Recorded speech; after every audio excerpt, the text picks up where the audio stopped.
Hello all, in today's video we're going to talk about my opinions of Laurion Song as an expansion, the things that I like and not so like.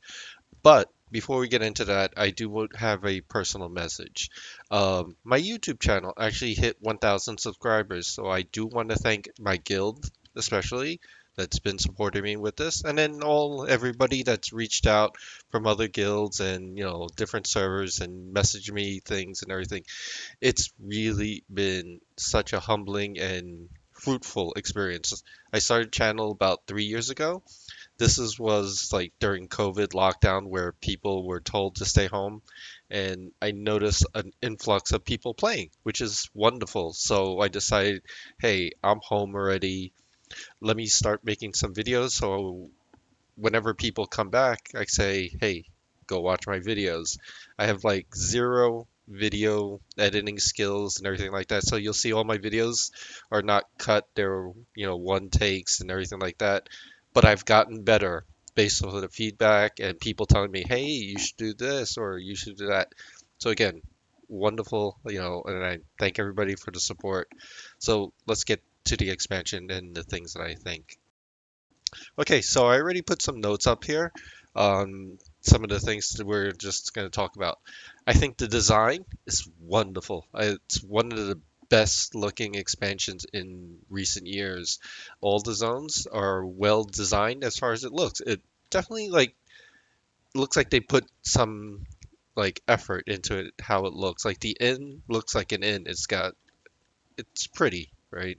They definitely have new models that add to it. Like in the field, you got like chickens, deers, badgers, skunks, things like that.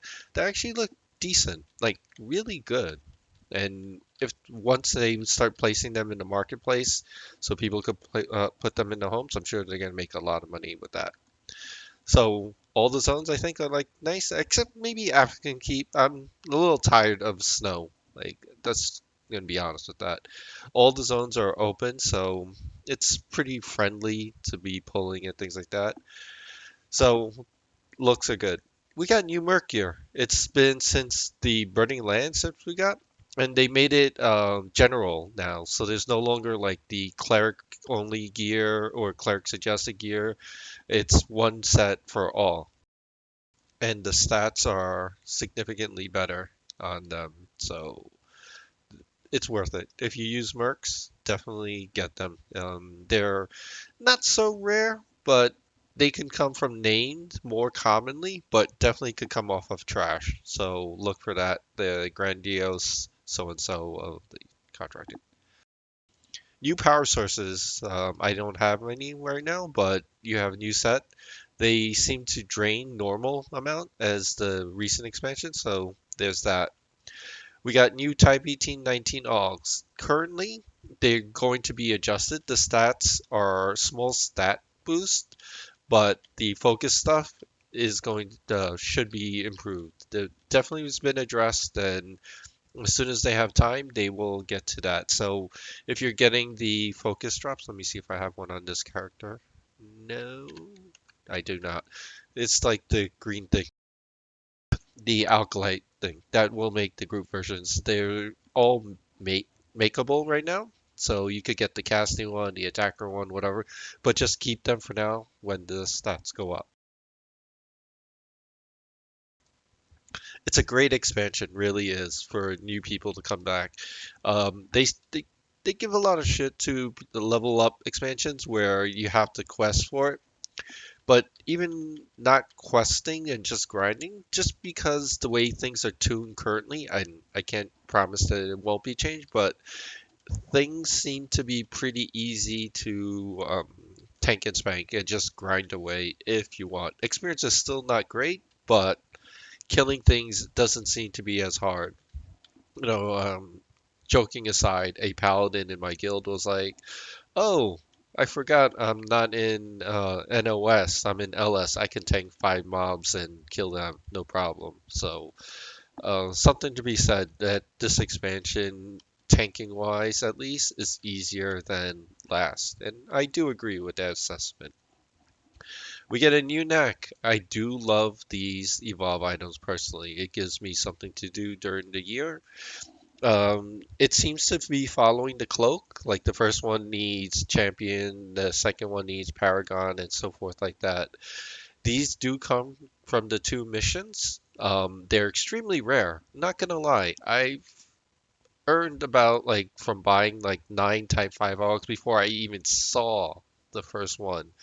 The rarity is definitely rare. Do I feel it's a horrible thing?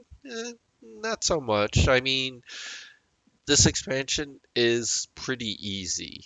Like, and at least with the rarity of the neck, it gives some people some drive to do something to get it. And once you get it, it definitely feels better, winning that role over somebody else. Lost and Found rings. That is extra content. Let me explain that real quickly. I do have a full video planned for that. I have my evolve items ready for the walkthrough on them and a better explanation.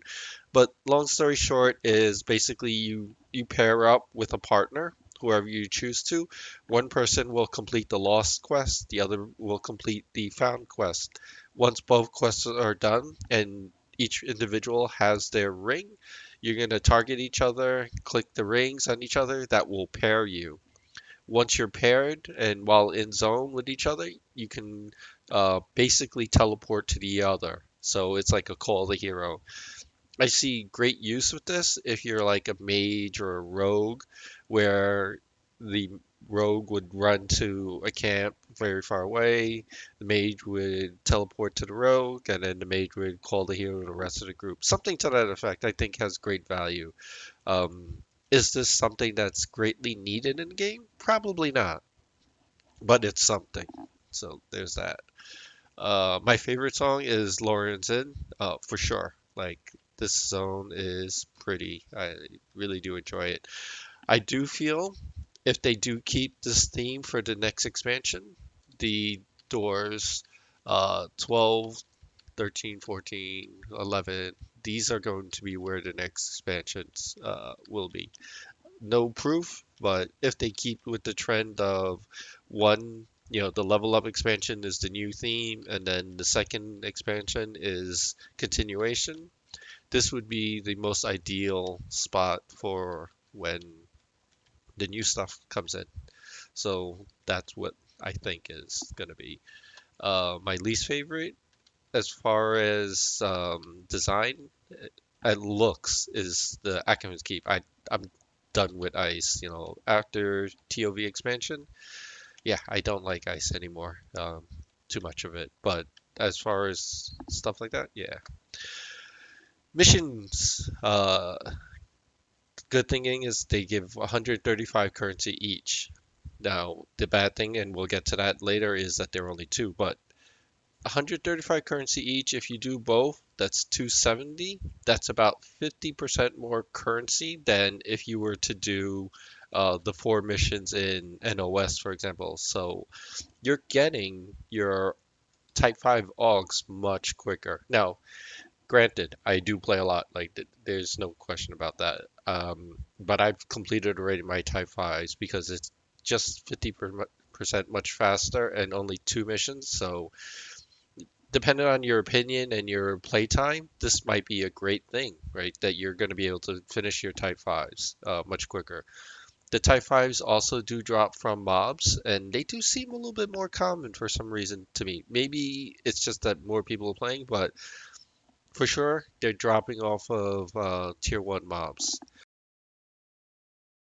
Um, I don't have clear proof of this, but I'm pretty sure it's the case where it's very similar to NOS, where the tier 1 zones are going to randomly drop the tier 1 AUGs. So you'll have your, I think, like, it's the Owl Bear, which is the security type AUG, and then there's the Ooze one that drops the agility, the Adropness one in Acumen's Keep.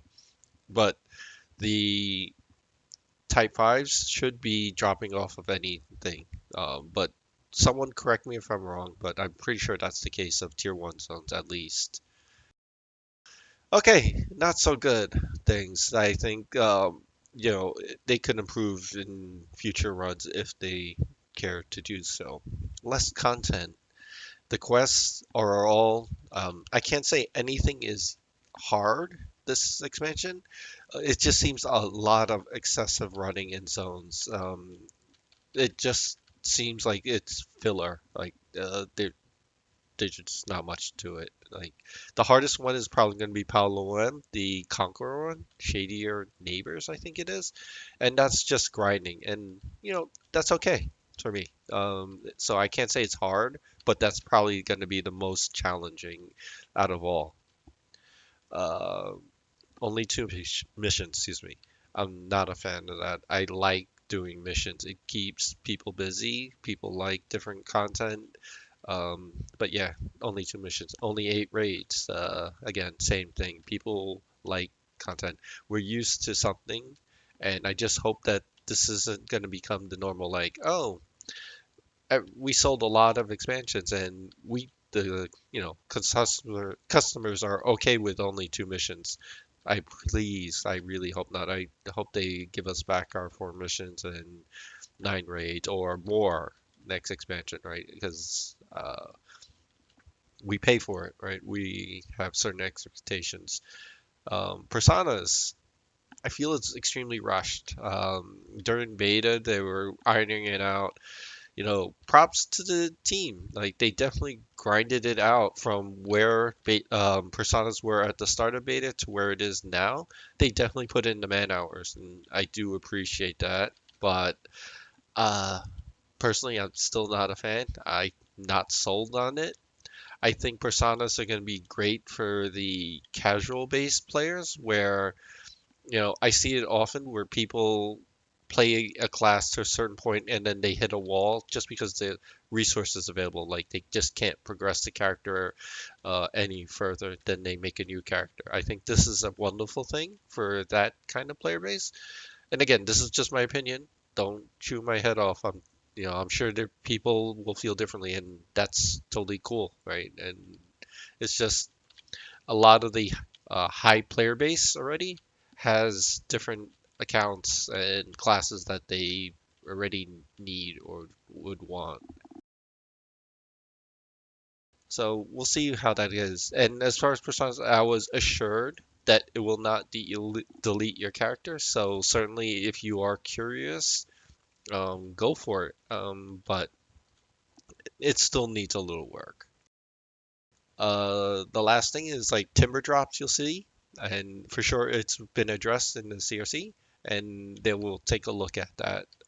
All the other stuff seems to be dropping okay as far as drop rates. So this is a small rant. This is probably a first world problem, and it's by no means a problem itself, but just something that I don't like necessarily is all the ports are to the inn this expansion. So whether you bought the premium or anything, everything goes to Lauriel's Inn. So the guild portal takes there. The premium account placeable item takes you to Lauriel Inn. The personal one, Lauriel Inn. Druid and Wizard Gate is Lauriel's Inn. I don't think we need that many. At least in other expansions, we had other places. Like maybe they could have mixed up the Druid Wizard port to a different zone or something. It just seems silly that everything just goes to there. So overall, I like it. Like I definitely am having fun. I do like the beginning of expansions where people are coming back. So besides this, and this is just a quick heads up for all the guilds and all the people like that, because of the neck needs hunter and everything like that. Um, For the last few years, we've been getting a after Christmas New Year's bonus. So, for example, here in 2022, um, from January 27th to January 3rd, we got more name bonus. Over here on um, it says to 21st, which is a little weird. On Reddit, it always said from 27th to the 3rd with name bonus. So take it for what it's worth, but for sure, we should be getting one this year. to set up your hunter bonus raids if you choose to do so. For sure, in my guild, we'll be running it and getting it multiple times. Oh, perfect timing. One of the other things I like about Laurion Inn is a wave of change sweeps the area, and basically what happens is the models of the zone change. And the cool thing is, let's see if anything happens. We didn't get it. New name can spawn from there, so that's pretty cool. Um, Laurions might be the most challenging to get hunters in, but you'll take a look at that because basically you need to set up camps all around and wait that hour to spawn it and such. So we'll see how that goes. But that's it, guys. That's my review for Laurion's song. Hope folks enjoyed it, and for sure, the next videos coming out is going to be the Lost and Found, the quest walkthrough, and actually seeing it uh, work in the works about that. So thanks everybody, and again, really thank you everybody for the support on the YouTube channel. I really do appreciate that. Thanks all. Bye bye.